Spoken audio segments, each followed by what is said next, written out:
Senhoras e senhores, o momento que vive a humanidade nos faz refletir sobre uma série de fatores relacionados ao nosso comportamento, ao modo de interação com as pessoas, aos cuidados com a saúde e às mudanças drásticas na economia. Aqui no Brasil, porém, algo mudou com a pandemia. Algo não mudou com a pandemia, o agro. O agro continuou sendo o alicerce da economia no Brasil. O setor agropecuário tomou para si a responsabilidade de garantir a segurança alimentar da população brasileira e do mundo. Revelou-se mais uma vez o pilar da reconstrução do nosso país. Senhor presidente Jair Bolsonaro, esse é o segundo plano agrícola e pecuário do seu governo.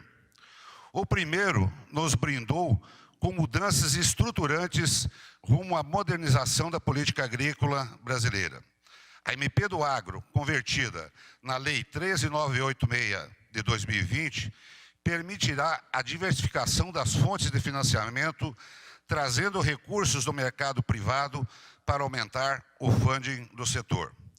Também proporcionará melhorias no ambiente de negócios, reduzindo parte da burocracia e, consequentemente, os custos de observância. A Confederação da Agricultura e Pecuária do Brasil, CNA, gostaria de ter apresentado para este ano, para esse plano safra, as diretrizes de uma lei agrícola plurianual. No entanto, o cenário vigente nos fez mudar de estratégia, pois grande parte dos produtores rurais precisa recompor seu fluxo de caixa. Assim, toda a nossa energia foi utilizada para criar propostas que assegurem que os recursos cheguem nas mãos dos produtores com taxas compatíveis à realidade atual. Depois de ouvir a base do setor, defendemos para esse plano safra a redução das taxas de juros. Nos últimos 4 anos, a taxa básica Selic foi reduzida de 14,25% para 3% ao ano. E a expectativa do mercado é que encerre 2020 em 2,25%.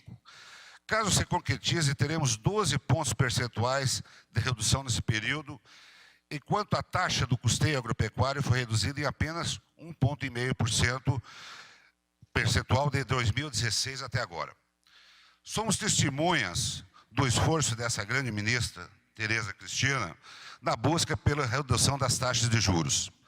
Além das negociações com o Ministério da Economia, o ministro Paulo Guedes, que aqui está, tem feito gestões junto aos bancos para que reduzam os custos administrativos e tributários, também conhecidos como spreads bancárias. E aqui nós temos 2 legítimos representantes, que é o presidente do Banco do Brasil e também o presidente da Caixa Econômica Federal.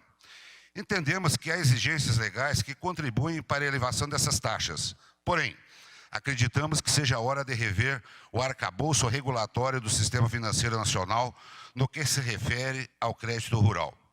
Outro ponto também que deve ser observado são os custos intrínsecos à contratação do crédito rural, como custos de registros cartorários, que aliás foi tocado isso na medida provisória 986, a colega Aline, também o colega Evair foram testemunhas disso, taxas para análise de projetos e venda casadas de produtos bancários atrelados à concessão do crédito.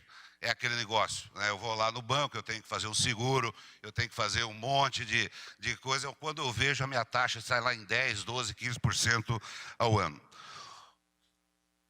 Parabenizamos a ministra Tereza Cristina por ter assinado, junto com o Ministério da Justiça, um acordo para cooperação técnica para coibir a prática da venda casada. Essa é a primeira vez que um governo federal se posiciona proativamente a essa prática ilegal, senhor presidente.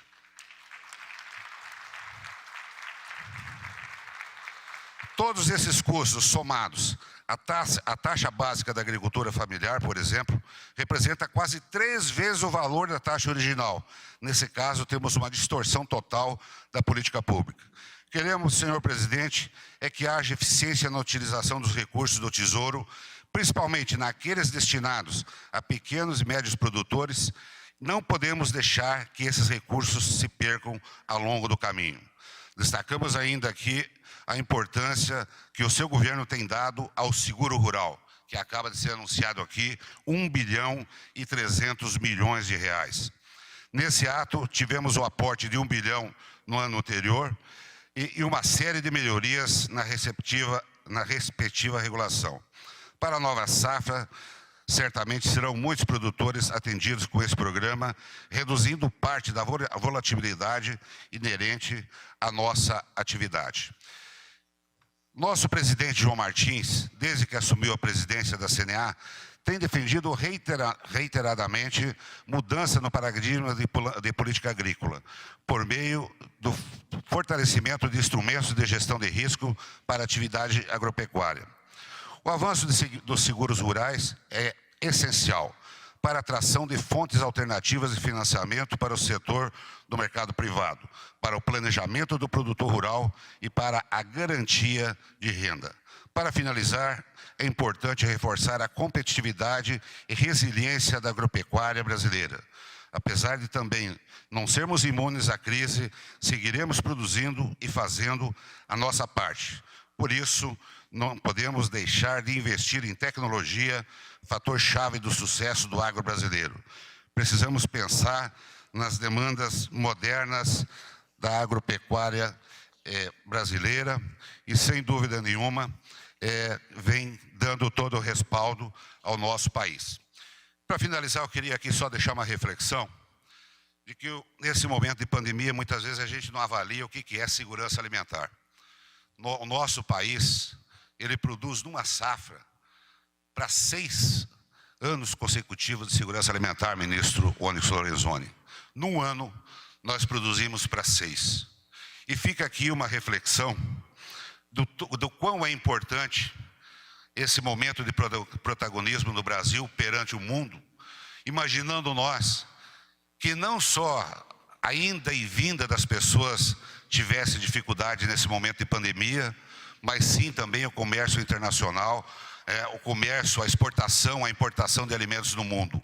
Quantas nações no mundo, nesse momento, estariam com dificuldades de segurança alimentar para alimentar seu povo? Graças a Deus, o nosso país é o Brasil, produtor agropecuário, forte no agronegócio e, acima de tudo, verde e amarelo. Um abraço a todos, parabéns.